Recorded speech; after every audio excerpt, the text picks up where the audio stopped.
menyediakan alat dan juga lirik yang bersepah untuk kita nyanyi. Lidah Home Soy.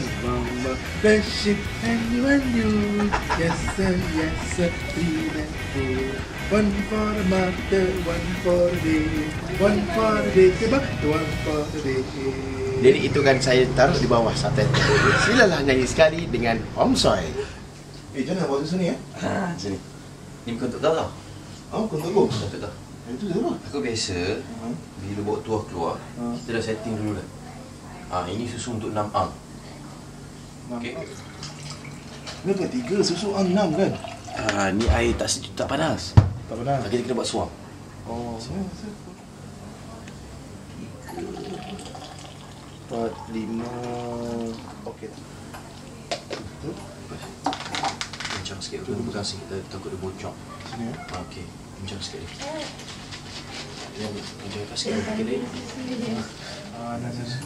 Dia tuah ni, kalau puting dijatuhkan sendiri, maknanya je lah tu. Nak susu lah tu.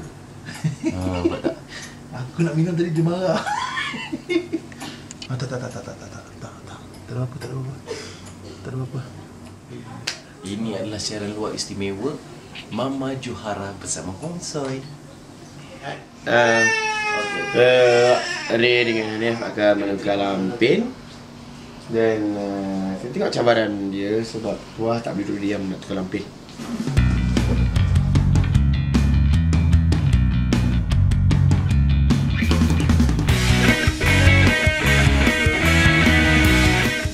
Tuah dah ready.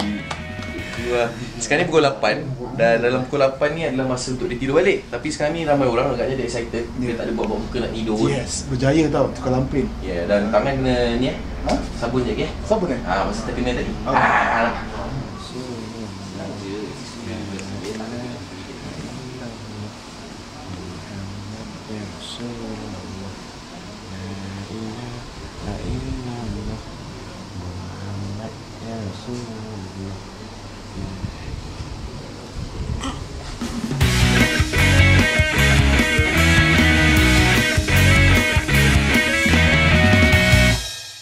Rutin yang jarang saya lakukan iaitu mandikan dia pagi. Mungkin dalam hidup tuah ni ini adalah kali ke-6 atau ke-7 saya mandikan dia. Selalunya ibu dia buat lah sebab pagi kan.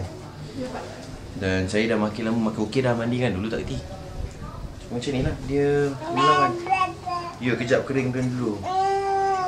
Okey dah rekam. Yes, habislah Mama Johara Pagi Era di mana kami bertiga bertugas menjaga nak saya ni tuah. Punya tuah kali. Hari ni kita buat apa kan? Hari ni kita buat susu, tukar pampers, dah tidurkan dia. Dah mandi kan? Dia dah mandi dah pun. Tadi baju tidur. So sekarang tuah dah mandi, kita orang pula nak balik, nak mandi, nak rehat. Pasal lepas ni tuah kita akan tidurkan balik dengan cara dia. Ucapan terima kasih kepada Home Soy lah. Apa dia? Pengalaman dulu, pengalaman. Pengalaman tadi? Pengalaman Ray lah, pengalaman Ray lah. Pengalaman Ray. Pengalaman jaga tuah kan. Ray yang tukar pampers tadi. Tukar pampers semua. And then bagi dia senyum, bagi dia gelak kan. Tapi betul susah lah kalau jadi seorang ibu kan, jaga seorang budak kan. And then kalau kita ni daripada kecil dulu, kalau ibu kita jaga kita macam mana pula pegangan kita kan. Tapi aku tengok kau Ray tadi masa kau tukar lampin tuah tadi, kau memang ada sifat keibuan lah. Tak apa, bukan masalah dia nak jaga. Kalau Ray cakap jaga dah susah, apatah lagi kita bayangkan kalau Ray mengandung.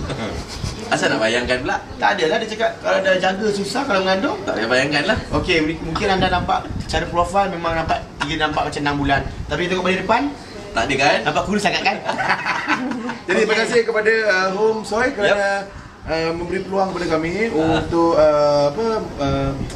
Mama Era ni Mama kan? Johara. Mama Johara Era ni. Dan memang susu memang Susu tu macam mana tu? memang- Banyak susu. Memang satu susu. Home Soy minuman terbaik kita pagi-pagi dan dia memang best. Ya, dan apa paling penting sekali, dia sejuk atau panas. Rasa dia tetap sama. Sedap. Tetap sedap. Walaupun panas. Terima kasih Home Soy. Terima kasih Home of the Owner. Ya. Terima kasih kepada Pak Timah yang datang tadi singgah. Ya, balik kot. Balik tadi. Ya, dan Kita telah panggil dia tadi. kalau ada lagi, panggil lagi. Kita akan buat lagi. InsyaAllah. Eh? Jangan bye-bye tu lah. Bye. Tu abang.